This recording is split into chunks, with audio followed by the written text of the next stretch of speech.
नमस्कार साथियों, आज का जो हमारा टॉपिक होने वाला है बहुत ही इंटरेस्टिंग टॉपिक होने वाला है। और आज का टॉपिक है हमारा एंडोक्राइन सिस्टम, अंतःस्रावी तंत्र।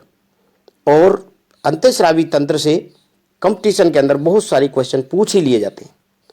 हर प्रतियोगी परीक्षाओं में क्वेश्चन बन ही जाता है इसके अंदर से। तो देखिए अंतःस्रावी तंत्र क्या है। अंतःस्रावी तंत्र की जब बात आती है, ये उच्च विकसित प्राणियों में कंट्रोल और रेगुलेशन का कार्य करता है।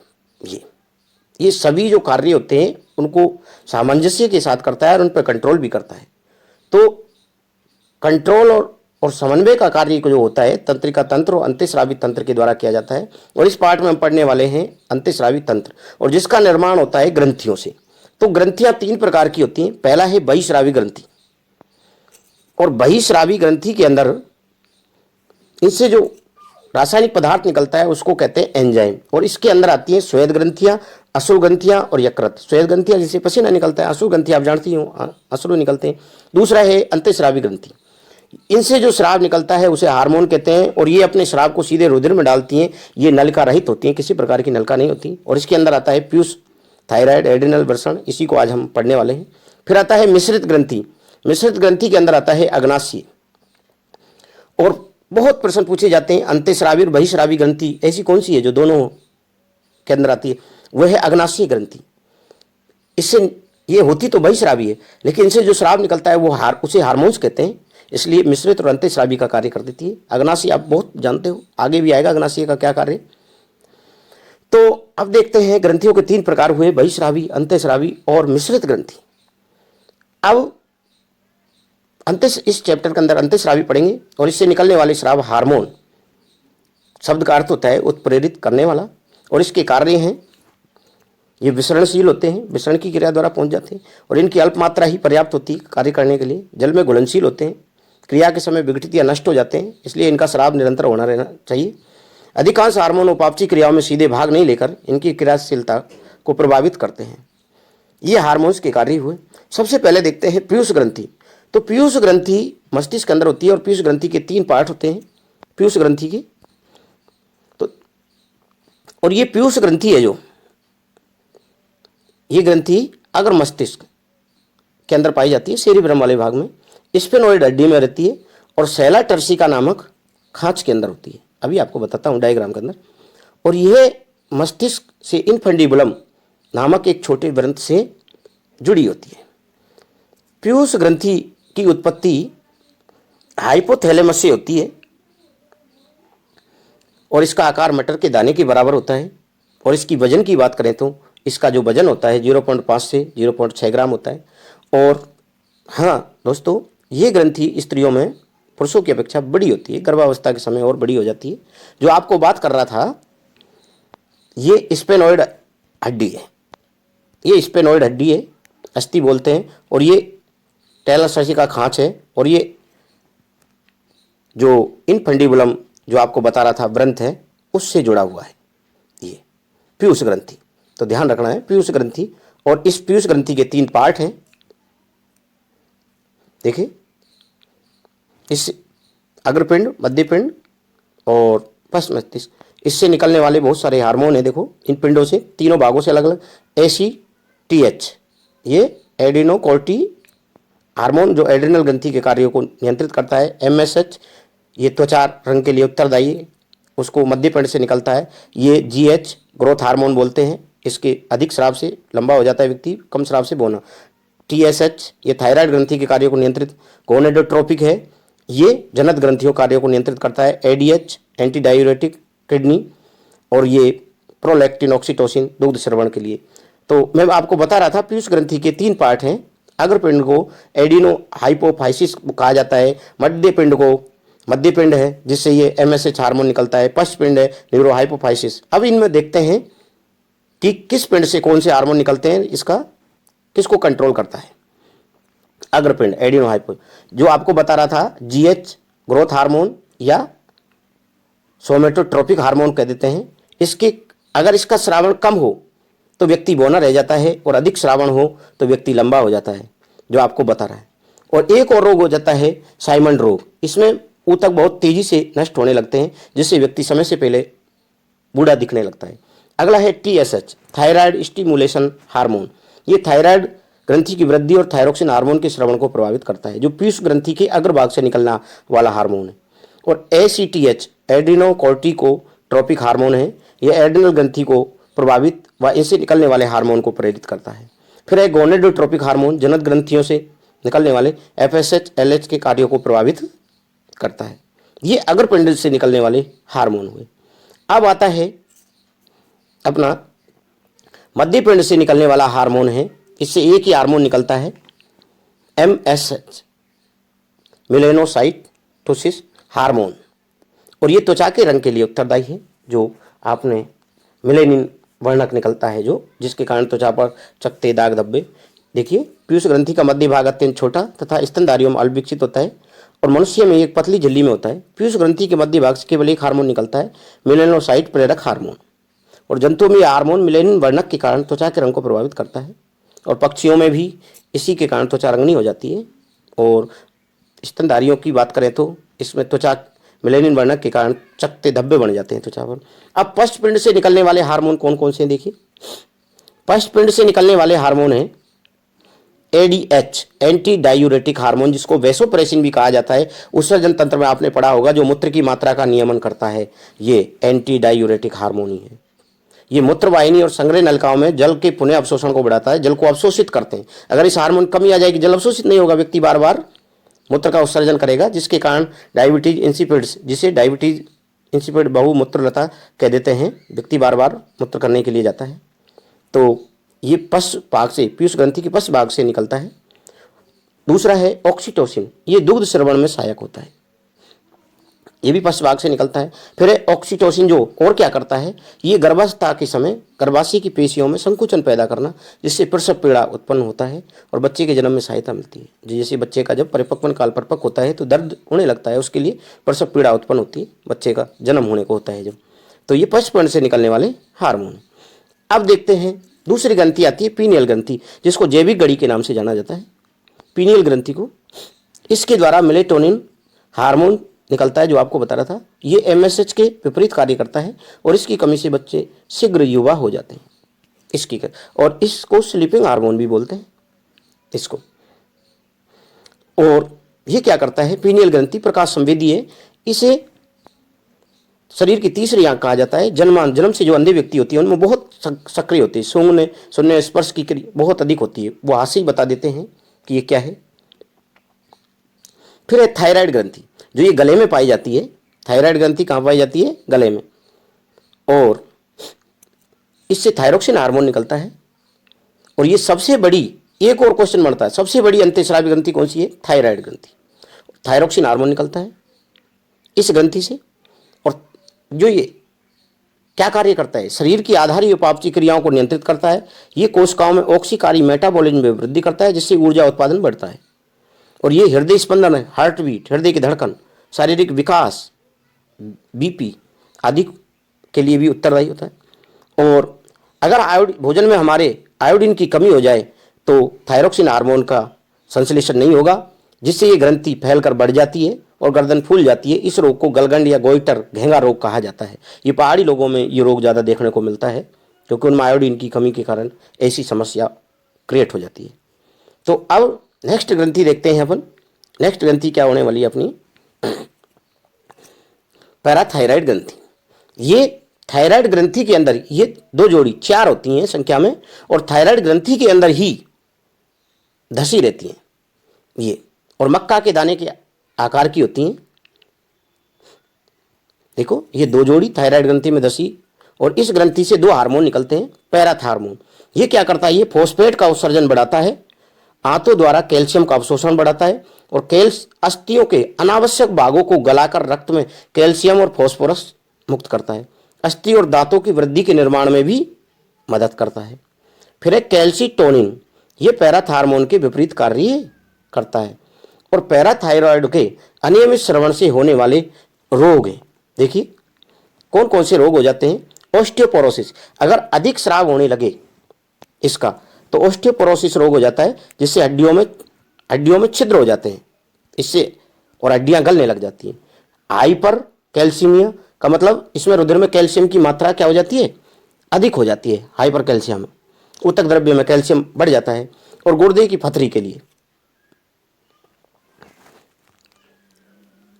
और फिर है एड्रिनल ग्रंथि। अब एड्रिनल ग्रंथि जो आती है ये किडनी के ऊपर कीप के आकार की संरचना है। ये संख्या में दो होती है, दोनों वृक्कों के ऊपर सिरे पर टोपी के समान लगी होती हैं। और एड्रिनलिन, इससे एड्रिनल ग्रंथि से एड्रिनलिन हार्मोन निकलता है।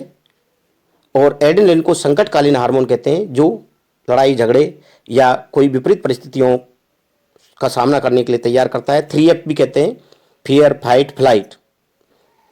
ये हार्ट बीट, बीपी, श्वसन दर को बढ़ा देता है और भैंसे रोंगटे खड़े हो जाना, चेहरा लाल पड़ जाना एड्रिनलिन हार्मोन के कारण होता है। और एड्रिनल के अनियमित स्रावण से होने वाले रोग है जैसे एडिसन्स रोग है। ये एडिसन्स रोग क्या है, त्वचा में मेलेनिन के असंतुलन और त्वचा पर चकते कोशिकाओं में निर्जलीकरण होता है, सोडियम और जल का उत्सर्जन बढ़ जाता है। और कुशिंग रोग क्या है, कुशिंग रोग में चेहरा लाल गाल हो जाता है और हल्की चोट से चमड़ी फट जाती है। और एड्रिनल विरिलिज्म, इस पर स्त्रियों में त्वचा पर, चेहरे पर बाल निकल आते हैं। ये पूछा जाता है चेहरे पर बाल निकलना कौन सा रोग है समय से, जो कि अब है अग्नाशय ग्रंथि। पैनक्रियाज बोलते हैं इससे, पैनक्रियाज ये अग्नाशय के अंदर कोशिकाओं का एक समूह होता है जिसे लैंगरहैंस की दीप कोशिकाएं कहते हैं। इनसे 3 प्रकार के हार्मोन्स निकलते हैं। देखिए, इनसे 3 प्रकार के हार्मोन निकलते हैं। सबसे पहला है ग्लूकागोन। ये हार्मोन क्या करता है, ग्लूकागोन हार्मोन ये ग्लाइकोजन को ग्लूकोज में बदल देता है, जिसे ग्लूकोनियोजेनेसिस कहते हैं। क्यों, जब शरीर में ग्लूकोज की मात्रा कमी हो जाती है तो ये ग्लूकागोन हार्मोन ग्लाइकोजन को तोड़ देता है, क्योंकि हमारे शरीर के अंदर ग्लूकोज ग्लाइकोजन के रूप में। और इंसुलिन हार्मोन क्या करता है, ये ग्लूकोज को ग्लाइकोजन में बदलता है, जिसे ग्लाइकोजेनेसिस कहा जाता है। और आवश्यकता से अधिक जो ग्लूकोज होती है उसको ग्लूकेन ग्लाइकोजन में ये इंसुलिन ग्लाइकोजन में बदल देता है। और तीसरा आता है सोमेटोस्टेनिन। ये सोमेटोस्टेनिन हार्मोन क्या करता है, देखिए, ये सोमेटोस्टेनिन भोजन के स्वांगीकरण में मदद करता है। और ये ग्लूकागोन ग्लाइकोजन को ग्लूकोज में, और इंसुलिन। फिर देखिए एक रोग और हो जाता है इंसुलिन हार्मोन की कमी से। इंसुलिन हार्मोन कमी से रुधिर में ग्लूकोज की मात्रा अत्यधिक बढ़ जाती है, जिससे ग्लूकोज मूत्र के साथ उत्सर्जित होने लगता है। इसे मधुमेह या डायबिटीज मेलिटस कहते हैं। और वो एडीएच के कारण जो हो रहा था उसको डायबिटीज इंसिपिड्स कह रहे थे, और ये मेलिटस है। अब देखो, एल्फा कोशिकाओं से ग्लूकागोन, इसमें लैंगरहैंस की दीप कोशिकाएं होती हैं और उनमें एल्फा कोशिकाएं होती हैं जिनसे ग्लूकागोन निकलता है। और बीटा कोशिकाओं से इंसुलिन निकलता है। और एक और होती हैं डेल्टा कोशिकाएं, इनसे निकलता है सोमेटोस्टेनिन, जो भोजन के स्वांगीकरण में मदद करता है। ध्यान रखना है, ठीक है दोस्तों। अग्नाशय ग्रंथि हो गई। अब है हमारा अंडाशय ओवेरी।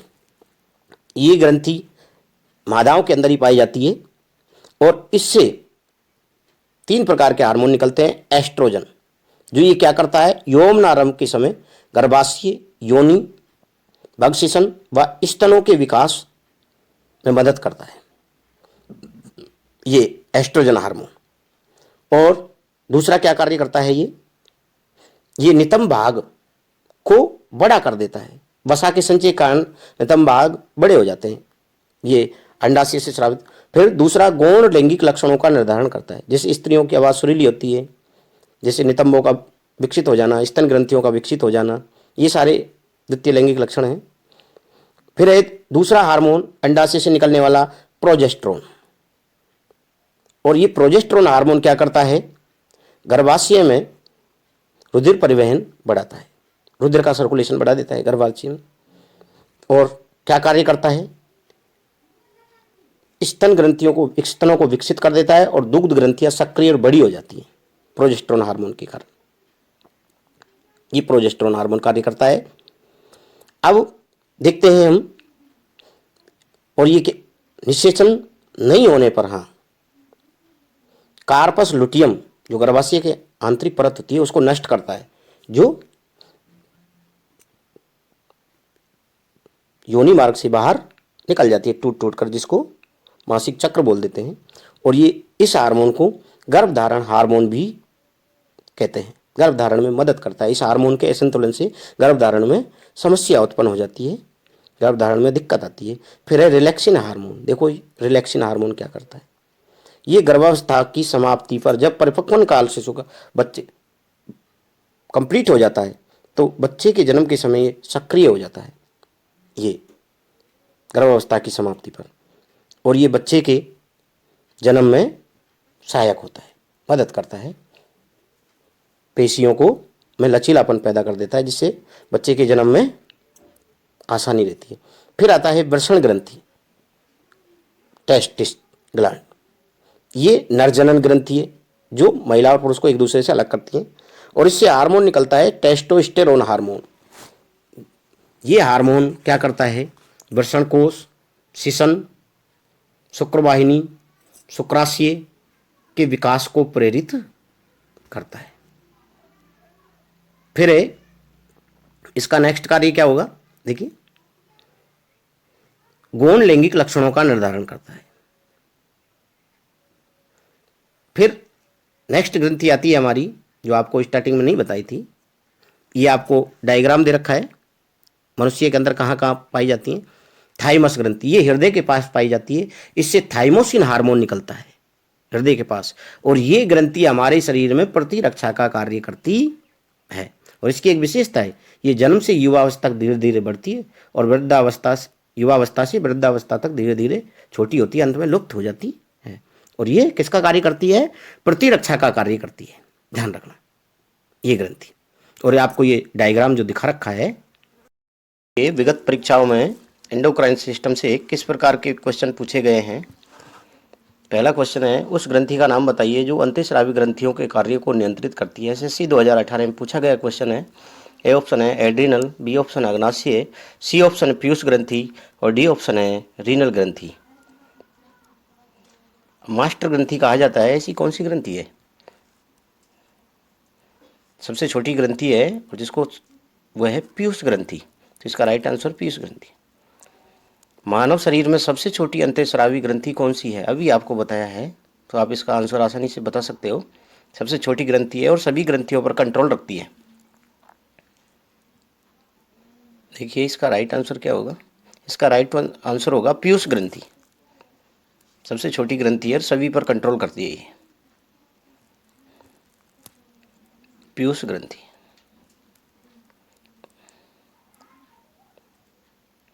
अगला क्वेश्चन है, एक विशिष्ट हार्मोन को जिसकी कमी से गलगंड या गोइटर रोग हो सकता है, संश्लेषित करने के लिए किस अंतःस्रावी ग्रंथि को आयोडीन की आवश्यकता होती है। देखो थायरोक्सिन हार्मोन निकलता है जिस ग्रंथि से, उस ग्रंथि का नाम क्या है, और आयोडीन की कमी होने पर थायरोक्सिन हार्मोन का संतुलन गड़बड़ा जाता है, जिससे गला सूज कर लटक जाता है, वो है थायराइड ग्रंथि। और अबटू ग्रंथि को, थायराइड ग्रंथि को अबटू ग्रंथि कहा जाता है। इसका राइट आंसर डी होगा, अबटू ग्रंथि, ध्यान रखना है। अगला नेक्स्ट क्वेश्चन है अपना, निम्न में से कौन सा हार्मोन थायराइड ग्रंथि द्वारा स्रावित होता है। आरआरबी एनटीपीसी 2018-16 में पूछा गया प्रश्न है। थायराइड ग्रंथि से स्रावित होने वाला क्वेश्चन किसी भी प्रकार से घुमा फिरा के दे सकता है। देखिए इसका राइट आंसर होगा थायरोक्सिन, ए ऑप्शन है।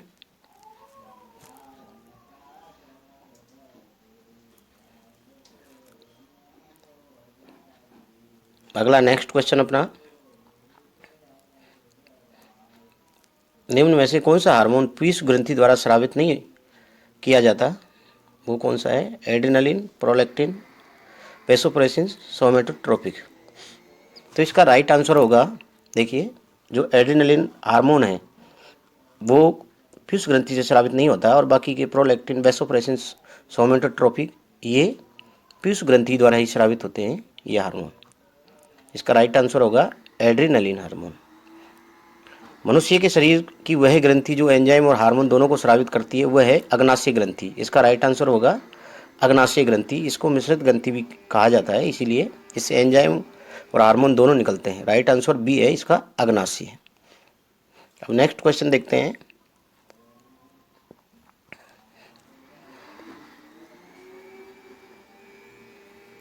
निम्नलिखित में से एड्रिनलिन रस को हम किस श्रेणी में रख सकते हैं। एसएससी 2017 में पूछा गया क्वेश्चन है। इसका A option hormone, B option enzyme, C option protein, D option वसा। तो एड्रेनलिन ये हार्मोन है, आपको पता है एड्रेनल ग्रंथि से निकलता है। इसका राइट आंसर होगा ए ऑप्शन हार्मोन।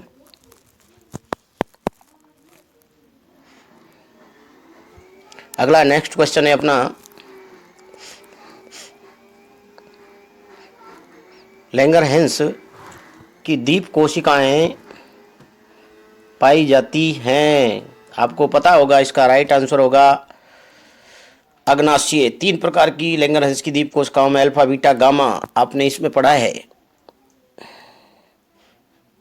तो लैंगरहैंस की दीप कोशिकाएं अग्नाशय ग्रंथि में पाई जाती हैं। इसका राइट आंसर बी अग्नाशय।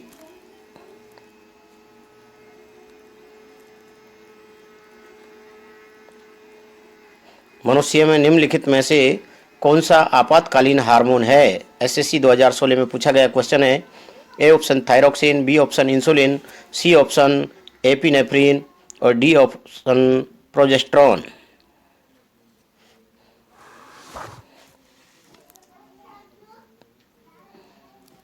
एपिनेफ्रिन को एड्रेनलिन हार्मोन भी कहा जाता है। इसका राइट आंसर सी होगा, ध्यान रखना। ये मेडुला वाले भाग से निकलता है, इस पर तंत्र का नियंत्रण रहता है। निम्नलिखित में से कौन सा एंटी डायूरेटिक हार्मोन है? इसको वैसोप्रेसिन के नाम से भी जाना जाता है। एसएससी 2015 में पूछा गया क्वेश्चन है। इसका राइट आंसर होगा वैसोप्रेसिन।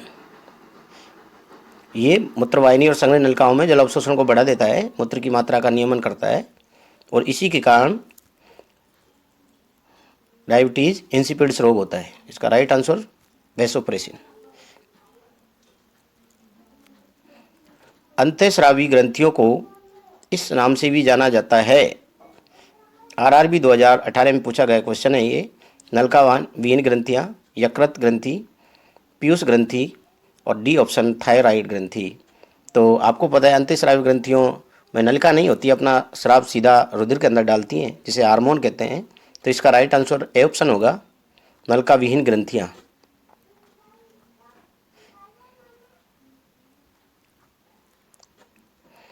नेक्स्ट क्वेश्चन है अपना, निम्नलिखित में से कौन सा मादा हार्मोन है? यूपी एसएससी 2015 में पूछा गया क्वेश्चन है। A option estrogen, B option androgen, C option oxygen, D option insulin. देखो इसका राइट आंसर होगा एस्ट्रोजन, क्योंकि आपको पता है जो अंडाशय से 3 हार्मोन निकलते हैं, एस्ट्रोजन, प्रोजेस्टेरॉन, रिलैक्सिन, जो आपको बताया है इसी पार्ट में। तो इसका राइट आंसर एस्ट्रोजन होगा।